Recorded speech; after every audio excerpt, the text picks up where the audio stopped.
The strangest thing about judgment is that it does not always arrive with a raised voice. Sometimes, it waits behind a polished door, beside 2 bowls of soup and a pot of black coffee. Germany, May 1945. Rain moved softly over the stone roof of an old country estate 10 miles outside a captured town, turning the gravel drive into a dark ribbon under the headlights of American Jeeps. The house had once belonged to a banker who kept hunting portraits in the hall and French wine in the cellar. Now it carried the smell of wet wool, cigarette smoke, army paper, and burned coffee. Maps covered the parlor walls. Telephone wires ran along the baseboards. Mud from soldiers' boots marked the marble floor in long brown strokes. In the cellar below, General Friedrich Adler sat on a wooden chair with his hands folded in his lap, listening to the house breathe above him. He was 58 years old, though that night he looked older. His gray uniform had been brushed, as well as captivity allowed. One button was missing from the cuff. His collar no longer sat straight. The red stripe on his trousers had faded to the color of dried brick. He had commanded divisions, signed orders, spoken through telephones while men with pencils moved flags across maps. Now he had no map, no staff car, no orderly, no pistol, no leather gloves. Only a watch that had stopped at 6:17 and the careful posture of a man trying not to show that he was cold. Across from him, an American military policeman stood near the wall, rifle held low, eyes tired but alert. No one insulted Adler. No one threatened him. That unsettled him more than anger would have. He had spent 3 days expecting the machinery of victory to grind toward him. A tribunal room, a table, questions delivered like nails, a record typed by someone who would not look up. In his mind, the Americans would be efficient. They would be correct. They would treat him as a file before they treated him as a man. At 7:40, footsteps crossed the floor above. Slow footsteps. Not hurried. Not ceremonial. A door opened somewhere. Crockery clicked against crockery. Then came the smell. Potato soup, faint at first, then warmer as it slipped down the stairwell. Bread, butter, coffee. Adler lifted his head. For 1 second, he thought the officers upstairs were eating before the questioning began. A practical country, America. Even judgment, he thought, paused for dinner. The cellar door opened. A young lieutenant appeared in the frame, rain shining on the shoulders of her coat. Her name was Emily Carter, and her German was precise, almost schoolroom clean. "General Adler," she said, "you are to come upstairs." Adler stood too quickly. The room shifted around him, but he caught himself before anyone noticed. The military policeman stepped aside. No hand touched him. No rope. No shove. He climbed the narrow stairs slowly, counting each step, because counting gave the body something to do when the mind had too much room. At the top, the hallway stretched before him, lit by yellow lamps and cut by moving shadows. American officers passed with folders under their arms. A radio murmured in another room. Rain tapped the windows with small, patient fingers. Emily Carter walked beside him, not in front, not behind. That, too, felt deliberate. They reached a heavy oak door at the end of the hall. From behind it came the clear sound of a chair being moved. Adler stopped. "Is this the trial room?" he asked. The lieutenant looked at him for a moment, and something in her face softened without becoming kind. "No, General," she said. "Not exactly." Then she opened the door, and Friedrich Adler saw a dining table set for 2. The room was warmer than the hallway. Not comfortable, not gentle, just warm enough to make Adler aware of how cold he had been. A fire had been lit in the stone fireplace, though it burned low, more ember than flame. Rain moved across the window glass in thin silver lines. On the dining table sat 2 bowls, 2 plates, 2 folded white napkins, and a small pot of coffee resting beside a dented army thermos. There were no flags in the room. No judge. No clerk. No row of officers waiting to watch him answer for the shape of Europe. Only a table, 2 chairs, and a man standing at the far end with his back partly turned, removing wet gloves 1 finger at a time. Major General William C. Harrington looked. Nothing like the loud conqueror Adler had prepared himself to face. He was tall, but not imposing in the theatrical way. His uniform was clean without being polished. His hair, cut short and touched with gray, had been flattened by rain.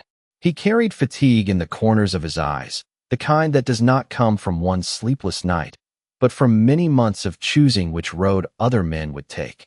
He placed his gloves beside his plate, looked at Adler, and nodded once. "General Adler," he said. His German was not fluent, but it was careful. Lieutenant Carter stood near the wall, ready to help. Adler gave the smallest bow his pride would allow. "Major General Harrington." The American studied him for a moment, not with warmth, not with hatred. With attention. That was worse. Hatred gave a man something to resist. Attention left him exposed. Harrington gestured toward the chair across from him. "Please sit." Adler did not move. His eyes went to the table, then to the door, then back to the American general. He had seen traps that looked less strange than courtesy. "I was told I would be questioned," he said. Lieutenant Carter began to translate, but Harrington raised one hand gently. "You will be." He pulled out the chair himself, the wooden legs making a soft sound against the floor. "But first, you will eat." For the first time that evening, Adler lost control of his face. Not dramatically, not enough for a soldier in the hall to notice, but enough. His mouth tightened. His eyes shifted. He looked at the chair as if it had accused him of something. He had expected a document. He had expected a charge. He had expected a table with one chair, not two. The strangest humiliation was not being treated like an enemy. It was being treated like a guest when he knew he had not earned the word. "I do not understand," Adler said. Harrington remained standing beside the chair. Most men do not eat well before they answer difficult questions. Adler almost smiled, but the expression died before it formed. "That is an American custom?" "No," Harrington said. "It is a human one." The words settled into the room without ceremony. Lieutenant Carter looked down at her notebook, though she had not written anything. Near the door, Captain James Walker stood with a folder tucked under one arm. He was younger than Harrington by at least 15 years, with a square jaw, red-rimmed eyes, and the stiff posture of a man who believed that softness was something the world punished. He had been present when Adler was brought upstairs. He had said nothing. Now he watched the German general standing beside the table, and his silence grew sharper. Adler noticed him. Officers notice other officers. They notice tension, loyalty, disapproval, the small weather changes in a room full of uniforms. Walker did not want him there. That, at least, Adler understood. Harrington finally sat down, but only after Adler lowered himself into the opposite chair. The chair felt too solid beneath him. The napkin was folded cleanly at the left of his plate. The spoon shone under the lamp. Small things. Civilized things. Things that belonged to a world that had somehow survived the war in corners while the rest of the continent forgot how to speak quietly. Harrington lifted his spoon first. He tasted the soup, swallowed, then reached for the bread. The gesture was plain. No explanation. No reassurance. Adler understood it anyway. It is safe. Eat. He looked down at his bowl. Potato soup. Steam rising. Black pepper on the surface. A small piece of parsley floating near the edge. His body recognized food before his pride could object. Hunger moved through him with an almost embarrassing clarity. He had eaten that morning, but not enough. No one had eaten enough for a long time. He picked up the spoon. His fingers were steady now because they had a task. He took one mouthful. Potato. Salt. Warmth. Nothing more. Nothing less. Across the table, Harrington ate without watching him too closely, and that mercy, if it was mercy, was almost unbearable. For several seconds, the only sounds were rain, fire, and silver touching porcelain. Then Walker shifted near the door, and the folder under his arm gave a dry paper crack. Harrington did not look up. "Captain Walker," he said, "you may place the file on the sideboard." Walker did not move immediately. "Sir," he said, "with respect, there are officers in the next room waiting for this interview." Harrington broke a piece of bread in half. "They can wait." "Sir, some of the names in that file have waited long enough." The room changed. Not loudly. No one raised a voice. But the air tightened around the table. Adler kept his eyes on the soup. He understood English poorly, but he understood tone. He understood the weight of a younger officer challenging an older one in front of a prisoner. Harrington set the bread down. His face did not harden. It settled. "Captain," he said, "we are not delaying justice. We are deciding what kind of men will carry it." Walker looked at Adler, then back at Harrington. Men died because of officers like him. The sentence crossed the room with no need for translation. Even Adler understood enough. Harrington folded his hands beside his plate. "Then let us honor the dead by not becoming careless with the living." No one answered. The fire shifted in the grate. Rain tapped the glass. Captain Walker placed the folder on the sideboard with careful control, then stepped back to the door. Adler looked at Harrington for the first time not as a captor, not as a victor, but as a problem he could not solve. The American general had not defended him. That was clear. He had not forgiven him. That was clearer. Yet he had drawn a line in the room, and somehow the line did not run between American and German. It ran between appetite and discipline, between anger and authority, between what power could do and what power should refuse to do. Adler lowered his spoon. The soup steamed between them like something alive. "Why?" he asked quietly. Lieutenant Carter translated the single word. Harrington looked at him across the table. "Because tomorrow, General, you may stand before a court. Tonight, you will sit before a man." Adler did not answer at once. The sentence had entered the room too quietly to be challenged, and too directly to be ignored. Tomorrow, a court. Tonight, a man. It was a distinction he had never been asked to make. For most of his life, uniforms had simplified everything. Rank made distance. Orders made language clean. Paper made suffering look manageable. A man became a number. A town became a sector. A question became a procedure. Sitting across from Harrington, with soup cooling between them and rain darkening the windows, Adler felt the old machinery inside him begin to miss its rhythm. He reached for the coffee because the cup gave his hand somewhere to go. American coffee was stronger than he expected. Bitter. Hot. Plain.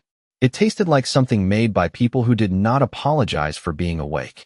Harrington opened no file. Not yet. He let the silence work. Lieutenant Carter stood near the wall, pencil resting against her notebook, watching both men with the stillness of someone who understood that the first true statement of an evening was often not spoken. Captain Walker remained by the door, his face turned slightly away, but his attention fixed on every movement at the table. Adler set the cup down. "You believe dinner changes what I have done?" Lieutenant Carter translated. Harrington shook his head. "No." The answer came so quickly that Adler looked up. Harrington continued, his voice even. "Dinner changes nothing about the record. It changes nothing about duty. It only reminds this room that justice should not need ugliness to prove it is strong." Lieutenant Carter translated with care, and the German words seemed to land heavier than the English. Adler looked at the napkin beside his plate. White cloth. Folded once. Clean in a country house that no longer belonged to the man who built it. He wondered who had washed it. Some American private from Ohio. Some farm boy from Kansas. Some young man who had crossed an ocean and now folded linen for two generals on opposite sides of a ruined century. The thought was so absurd that it almost became painful. Harrington reached toward the sideboard. Captain Walker stepped forward and handed him the folder. The cover was brown, damp at one corner, tied with string. Harrington did not open it immediately. He placed it beside his plate, close enough to be seen, far enough to wait. "We have questions," he said. "About rail transfers. About supply depots. About orders passed through your headquarters in March. About prisoners who were moved without proper registration." Lieutenant Carter translated. Adler listened without moving. The words were careful, administrative, almost gentle. That made them more dangerous. There were no accusations dressed in anger, only doors being opened one by one in a corridor he had hoped to leave behind. "I was not responsible for every unit in the region," Adler said. "Of course not," Harrington replied. "No general ever is. Not at first." The spoon in Adler's hand touched the bowl with a small sound. Porcelain. Metal. A tiny note in a room full of history. Harrington untied the folder. Inside were typed pages, field reports, names, dates, columns of figures, statements gathered in the last week from clerks and drivers and men who had once stood outside office doors. He turned one page, then another. He did not push the papers across the table. "Not yet. Tell me about Colonel Reuter," Harrington said. Adler's eyes lowered for half a second. It was enough. Walker saw it. Carter saw it. Harrington saw it most of all. Reuter handled transportation, Adler said. He reported through staff channels. "Through your staff channels." Many reports crossed my desk. And some stayed there. The fire gave a soft crackle. Outside, a jeep rolled over wet gravel, then faded into the rain. Adler took another sip of coffee. It had cooled. The bitterness remained. "You have already decided what I am," he said. Harrington closed the folder halfway and looked at him. "No, I have decided what I will not be." That stopped Adler more completely than any accusation could have. Harrington leaned back slightly. He looked tired again, older in the lamplight. I will not be a man who mistakes anger for evidence. I will not be a man who uses a uniform to excuse poor conduct. I will not let Captain Walker's grief, or my own, write tomorrow morning's report. Walker's face changed. Just slightly. Adler heard the word grief clearly even before it was translated. My own. The room seemed to narrow around those two words. Harrington looked at the folder, then at Adler. So you will eat. You will answer. You will be recorded. And if the record condemns you, it will not be because we forgot how to behave at a dinner table. Lieutenant Carter translated the last sentence slowly. Adler stared at the American general. He had expected contempt. Contempt was easy. Contempt allowed a man to keep his armor. But this was discipline, and discipline from an enemy left no convenient place to hide. He looked down at the soup, now barely steaming. He could see his own face reflected faintly in the surface, broken by pepper, pale under the lamp. Once, his reflection had looked back from polished car windows, from command mirrors, from glass doors opened by other men. Now it appeared in a bowl of American soup, and for the first time that night, he felt smaller in a way rank could not repair. Harrington turned one page and placed a single document between them. Let us begin with the transfer order dated March 12th, he said. Adler looked at the paper. His signature was at the bottom. Black ink. Firm hand. No tremor at all. The paper lay between them like a small, flat country. Adler knew the shape of it before he read the first line. The date. The routing number. The stamped initials from the operations office. His own signature at the bottom, written in the strong hand of a man who had once believed that neatness could protect him from meaning. March 12th. He remembered that day in fragments. A telephone that would not stop ringing. Snow turning gray along the road outside headquarters. A clerk with ink on his fingers. A cup of ersatz coffee left untouched until it was cold. There had been too many requests, too many columns, too many shortages. Fuel, food, rail cars, men, wagons. Words had arrived from every direction, each one demanding a decision, each one pretending that a decision was merely a movement of resources from one place to another. Harrington watched him read. He did not hurry him. That patience felt deliberate, almost severe. Adler lowered his eyes to the signature again. Friedrich Adler. The name looked younger than he felt. This order passed through your headquarters, Harrington said. Lieutenant Carter translated, though Adler had understood enough. Yes. The word came out dry. It appears so. Captain Walker shifted near the door. Harrington did not. Look at him. Not appears. It did. Adler raised his head. Many documents were signed by staff authority. Harrington nodded once. This one was signed by you. Rain moved against the glass. A drop found its way down the inside edge of the window frame and gathered on the sill, bright under the lamp. Adler looked at it because it was easier than looking at the paper. Do you remember signing it? Harrington asked. Adler wanted to say no. The answer was available. It had served men in uniforms for years. No, I do not remember. No, I was not informed. No, the situation was unclear. No, responsibility belonged somewhere else, to a lower desk, to a higher order, to the weather, to the collapse, to the hour. He had heard those sentences from others. He had used their cousins himself. They were useful sentences. They did not free a man, but they delayed the moment when he had to stand alone with his own name. He looked across the table. Harrington was not leaning forward. He was not circling like an interrogator. He sat with both hands beside his plate, his coffee untouched now, his expression calm in a way that left no room for performance. Adler realized the American was offering him no anger to hide behind. Only a question. Yes, Adler said at last. Lieutenant Carter repeated it in English, though everyone had heard. Yes. The room seemed to grow quieter after the word. Harrington opened another page. What did you believe the order authorized? Adler drew a slow breath. Movement of detainees from temporary holding sites to a central processing facility. Detainees. That was the term used. Did you ask who they were? Adler's hand moved toward the napkin, then stopped. I asked for numbers. Harrington held still. Numbers. Transport capacity depended on numbers. The sentence sounded correct. It sounded like something from an office, a railway schedule, a ledger. It sounded clean. That was the trouble. It sounded clean enough to have been spoken many times without shame. Harrington looked down at the file, then back at him. Did you ask for names? Adler did not answer. He had not. Not that day. Not on the next. Names slowed the desk. Names complicated the arithmetic. Names made a signature heavier. Lieutenant Carter lowered her pencil slightly.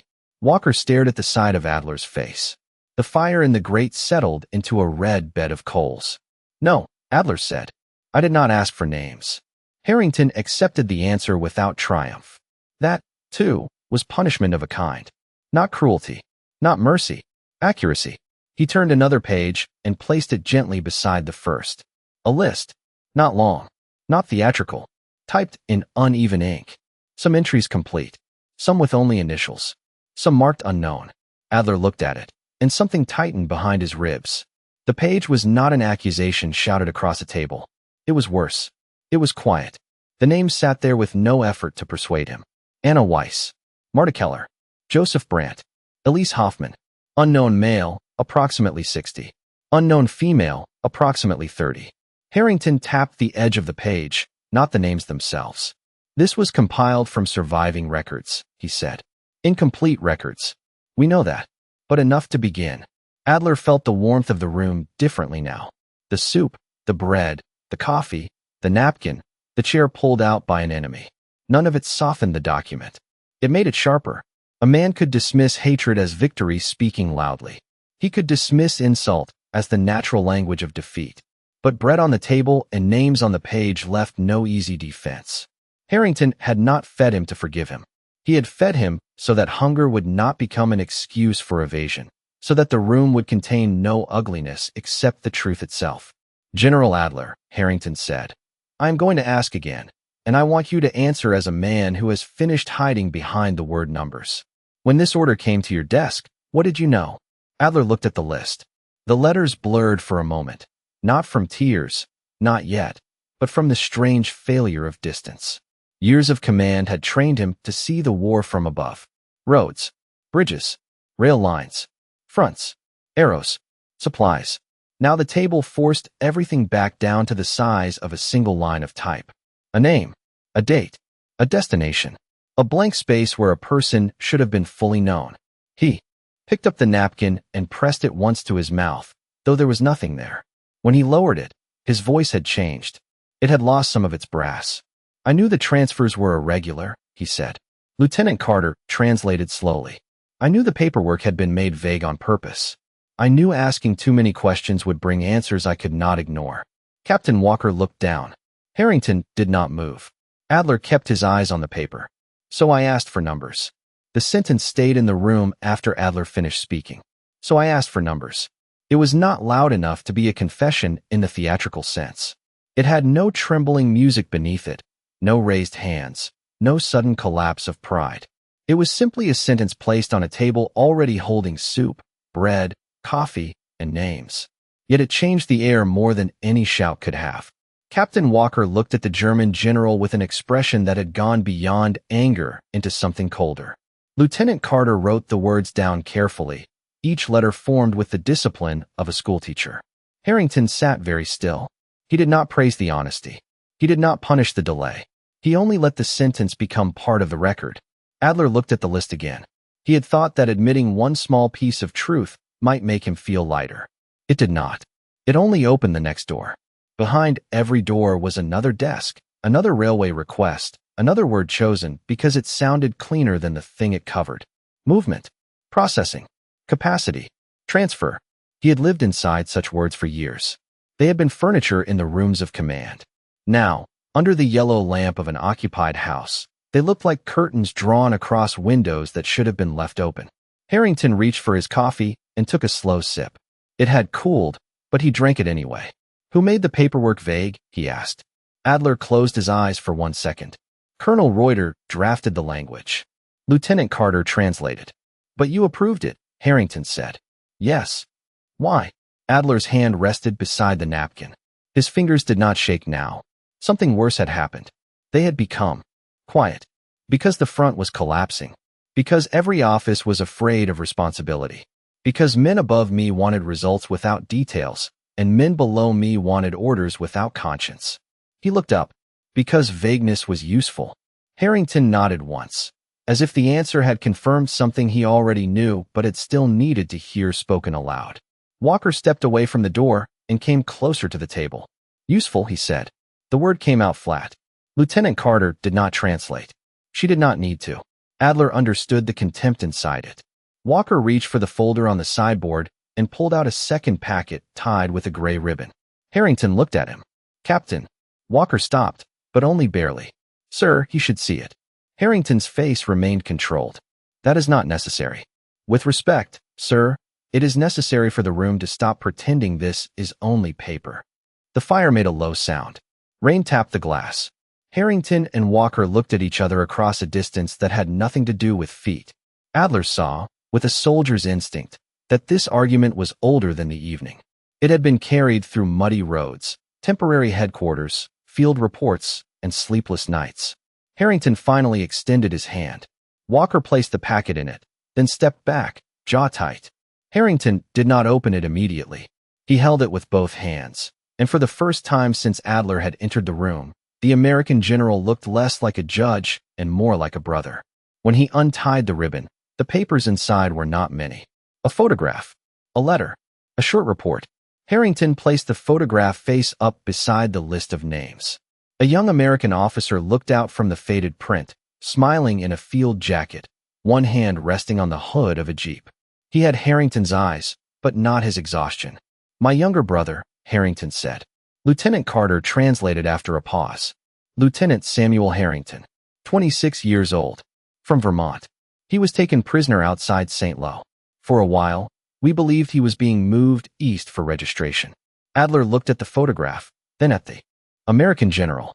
The room seemed to tilt, not physically, but morally.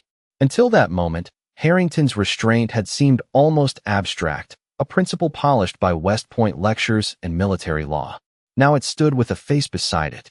A smiling face. A face that belonged to someone who had once received letters from home, complained about coffee, and believed he would grow old. Harrington touched the edge of the photograph, not tenderly, not dramatically, only enough to straighten it. His name appeared in a transport list 3 weeks later. Then it disappeared. He looked at Adler. A vague list. Much like yours. No one moved. Even Walker's anger had gone silent, as if the photograph had taken the breath from it. Adler felt the old defense rising inside him. I did not know your brother. I did not sign that paper. I cannot answer for every road, every clerk, every missing name. The sentences gathered like officers waiting outside a briefing room. Then he looked again at the soup bowl, the bread, the clean napkin, the chair Harrington had pulled out for him. The American had brought his grief to the table and still refused to let it become a weapon. That knowledge left Adler with nothing convenient to say.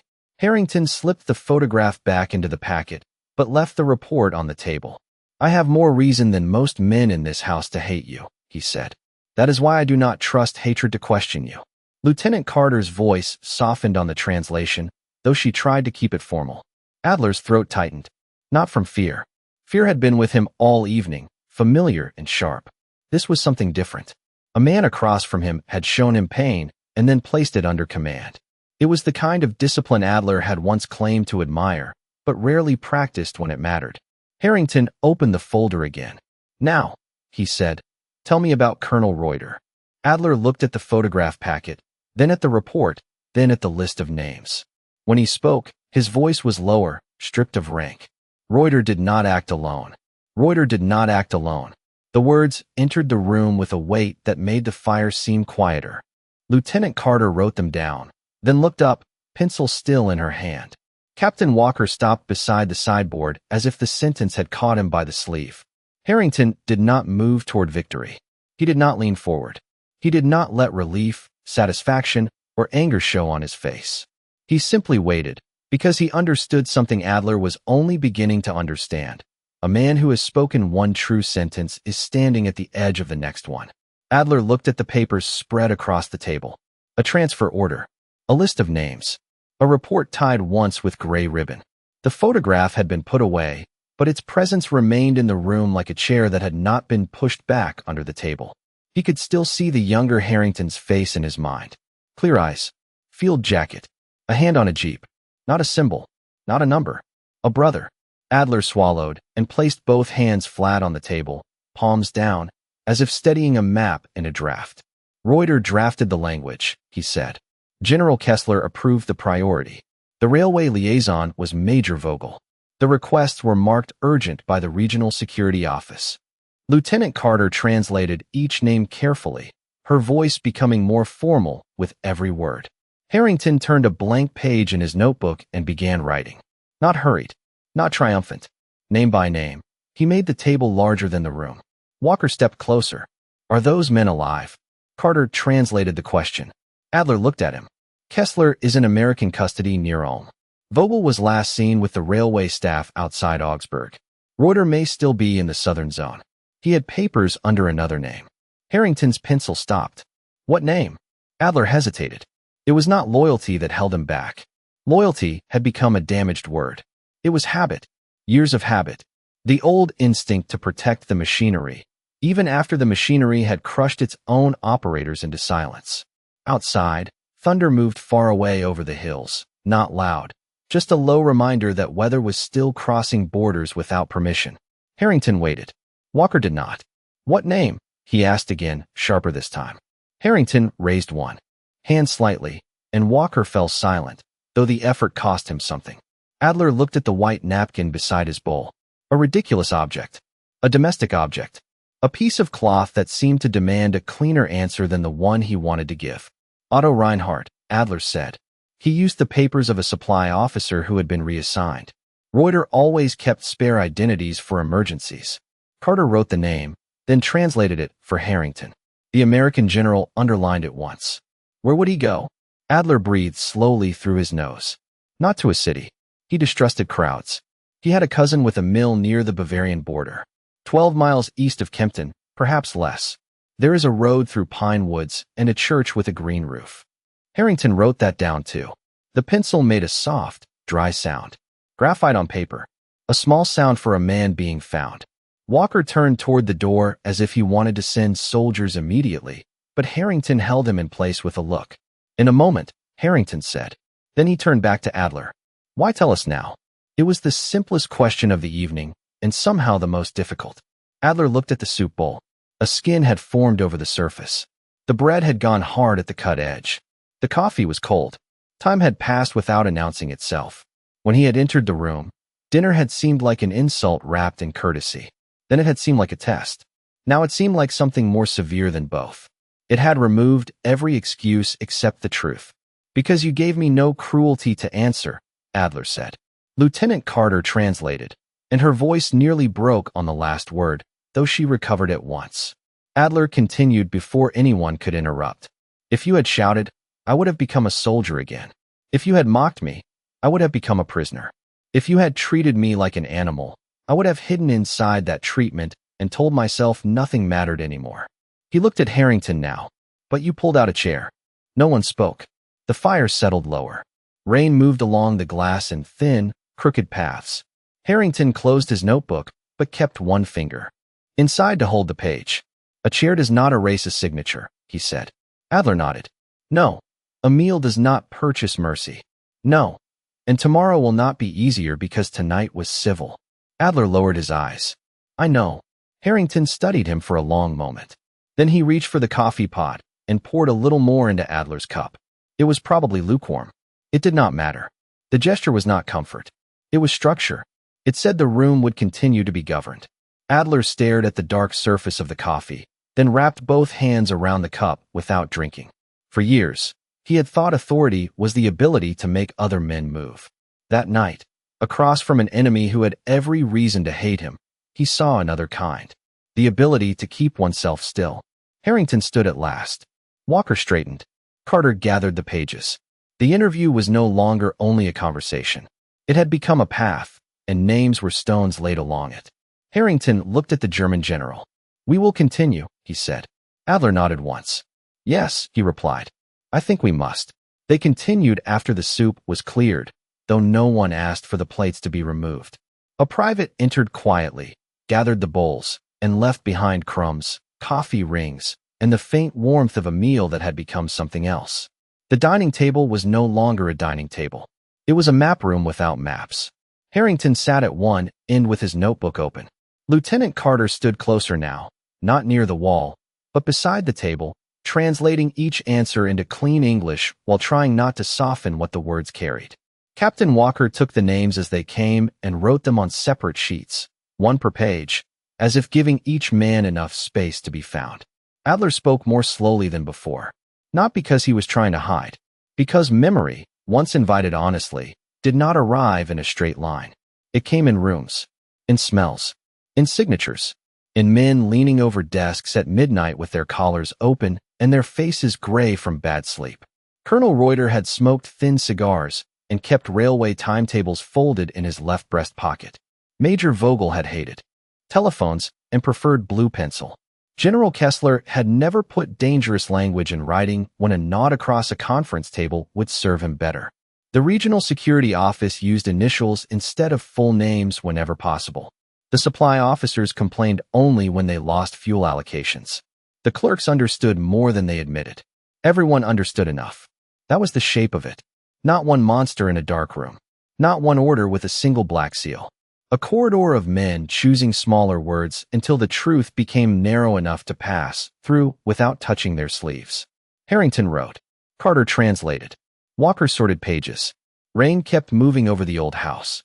At 9:15, an American sergeant brought in a fresh pot of coffee and a plate of sliced bread with butter wrapped in paper from a field kitchen. Harrington thanked him by name. Adler noticed that. The sergeant noticed being noticed and stood a little straighter before leaving. Small dignities moved through the room like quiet electricity. Adler had once commanded men whose names he never learned. Harrington seemed to collect names instinctively, as if names were part of discipline. At 9:40, Adler drew a rough diagram of the administrative chain on the back of a menu card left from the estate owner's old household. The card had French words printed in blue ink across the top. Beneath them, he wrote German offices, arrows, initials, and dates. A vanished world on the back of a dinner menu. Walker leaned over it. This line, he said. Where does it lead? Carter translated. Adler tapped the card with one finger. To the records depot outside Munich. If it was not burned, the copies will be there. Walker looked at Harrington. Sir, that could identify every transfer in the region. Harrington did not take his eyes from Adler. Could it? Adler nodded. If the depot still exists. If the clerks did not destroy the index. Would Reuter know about it? Yes. Would he try to reach it? Adler thought about that. Reuter, with his spare papers and cold eyes. Reuter, who trusted paper only when he controlled it. Yes, Adler said. He would want the index gone. Walker folded the menu card carefully and placed it in his folder. For the first time that evening, his movements were not driven only by anger. They had purpose now. Direction. Harrington saw it, but said nothing. By 10:05, the house had grown quieter. The officers in the next room had stopped murmuring. Somewhere upstairs, a soldier laughed once, then caught himself, as if laughter felt improper in a building so full of unfinished business. Adler's back ached from sitting upright. His eyes burned. The coffee had made his hands warm, but his stomach uneasy. Still, he did not ask to stop. Harrington did not offer. The civility of the room had never meant comfort. It meant endurance without degradation. That difference was becoming clear to all of them. At 10:20, Carter read back the names Adler had given. Her voice was steady, but her pencil hand had a dark smear of graphite along the side. Reuter, Kessler, Vogel, Otto Reinhardt, the cousin near Kempten, the green-roofed church, the records depot outside Munich, the initials from the security office, the clerk with the scar near his mouth, the courier who carried sealed orders in a leather pouch. Each detail made the war smaller, less abstract, more reachable by morning. When she finished, Harrington closed his notebook and looked across the table. General Adler, you understand that everything you have said tonight will be used in formal proceedings. Carter translated. Adler nodded. Yes. You understand that cooperation does not erase responsibility. Yes. You understand that giving us other names will not remove yours from the page. Adler looked at the transfer order still lying beside his plate. His signature remained where it had always been. Black ink. Firm hand. No tremor. I understand, he said.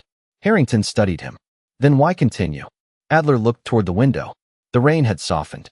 In the glass, he saw the room reflected back. The American general, the young captain, the interpreter, the papers, the cleared plates, the coffee pot, and himself, older than he had been 3 hours ago. Because a signature is not the only thing a man leaves behind, he said. Carter translated slowly. Adler turned back to Harrington. For years, I left behind silence. Tonight, perhaps, I can leave behind directions. Walker looked down at the folder in his hands. Harrington remained still.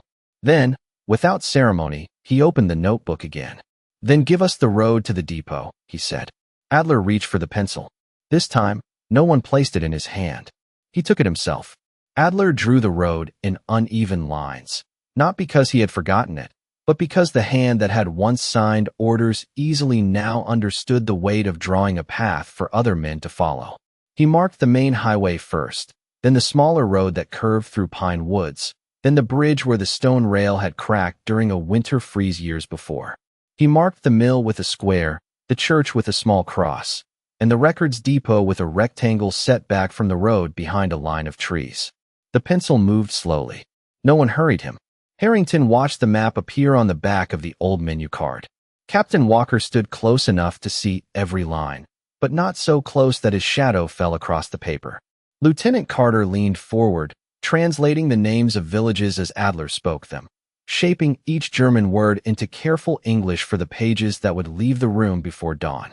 There is a guardhouse here, Adler said, tapping the pencil near the depot road. Not military now, perhaps abandoned. But the gate is narrow. Trucks must slow. Walker wrote that down. Any files stored below ground. Adler nodded. Cellar rooms. Dry. Stone walls. The index would be in metal cabinets, unless Reuter ordered it moved. Harrington asked, would he burn it? Adler looked at the map for a long moment. If he believed the Americans were close, yes. If he believed he had time, no. Reuter trusted records when they protected him. He destroyed only what could speak without his permission. The sentence was translated, written, and left on the table. By then, it was nearly 11 o'clock. The fire had faded into red lines. The room smelled of coffee grounds, damp wool, old paper, and extinguished candles. Outside, the rain was ending. Drops fell from the eaves one by one, patient and separate. Harrington sent Walker to prepare the dispatch. The captain gathered the map, the list of names, and the notes on Reuter's false papers. He paused at the door, hand on the brass knob, and looked back at Adler. Not with forgiveness, not with friendship, but the hard contempt from earlier had changed. It had become something more disciplined, something that could work in daylight. If this is false, Walker said, men will waste hours chasing ghosts. Carter translated. Adler looked at him. It is not false. Walker held his gaze for a moment, then nodded once and left the room. His boots moved quickly down the hall. A door opened. Voices rose in the next room. Orders began to travel through the house, like current through wire. A driver was woken. A radio operator called for a line to division headquarters. Somewhere, a typewriter began its hard, metallic rhythm. Letter by letter, the night became official. Adler remained at the table with Harrington and Carter. The absence of Walker changed the room. It was quieter, but not easier.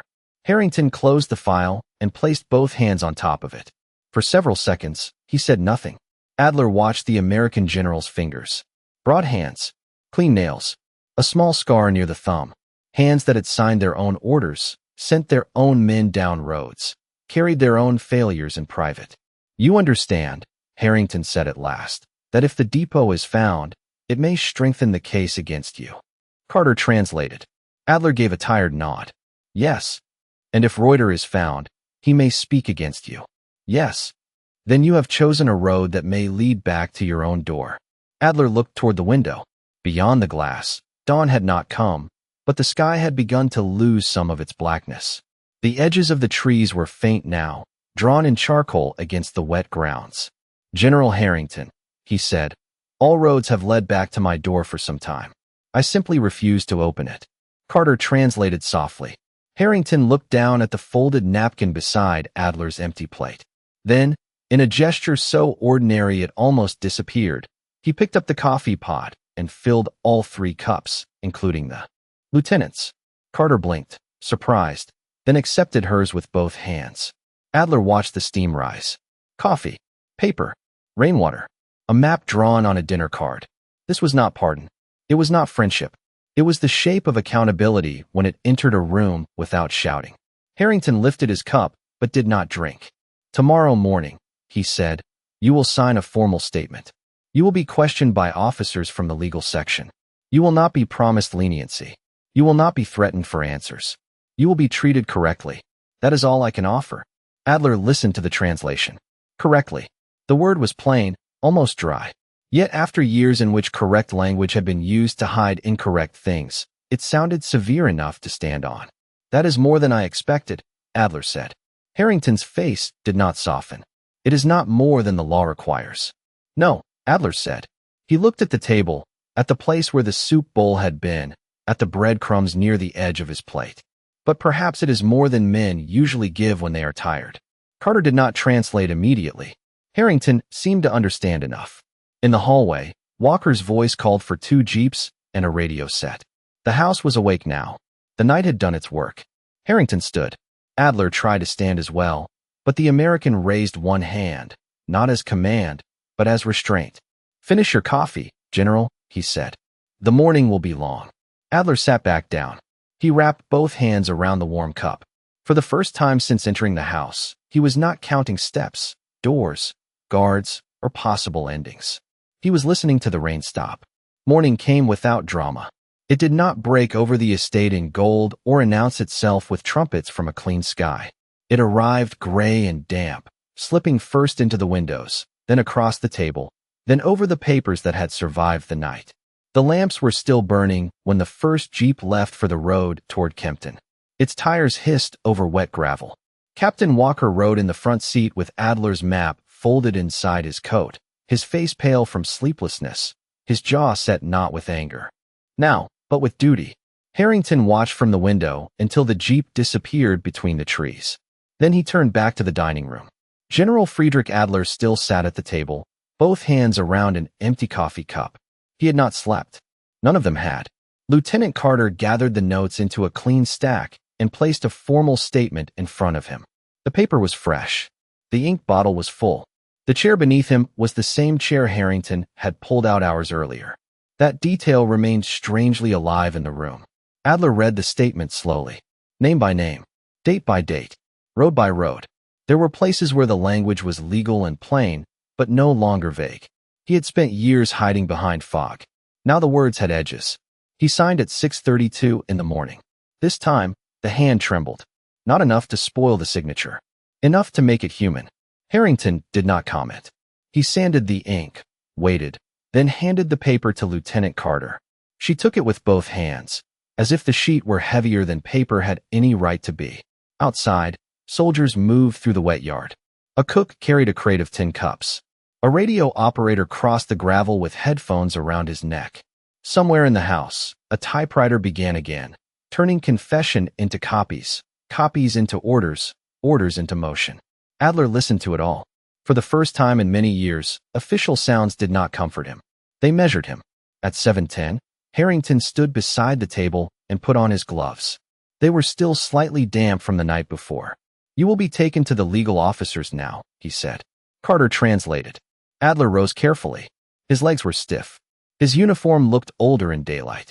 The missing cuff button, the faded stripe, the gray fabric worn thin at the elbow. Nothing about him resembled the powerful figure he had once believed himself to be. At the door, he stopped and turned back toward the table. The bowls were gone.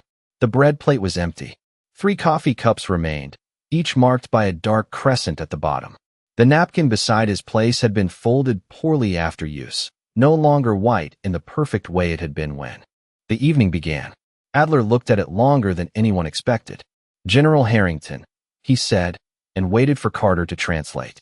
I prepared myself for humiliation. Harrington looked at him. That would have been easier. Adler nodded once. Yes. His voice was quiet. Much easier. No one answered. There was nothing useful to add. The military policeman at the door stepped aside, and Adler walked into the hallway without being touched. He did not walk like a restored man. He did not walk like a forgiven man. He walked like a man who had finally found the weight of his own name and could no longer put it down. Years later, people who read the files would remember dates, custody numbers, and signatures. They would follow the road to the depot, the false papers, the names recovered from cabinets that almost disappeared before dawn. They would decide what belonged to law and what belonged to history. But Adler, in a letter he was allowed to write much later, remembered something smaller. Not mercy, not friendship, not escape. He remembered rain on the window, coffee gone cold, a photograph placed on a table, and an enemy who had enough grief to hate him but enough discipline not to kneel before hatred. He remembered that judgment had not lost its strength by arriving quietly. It had become stronger.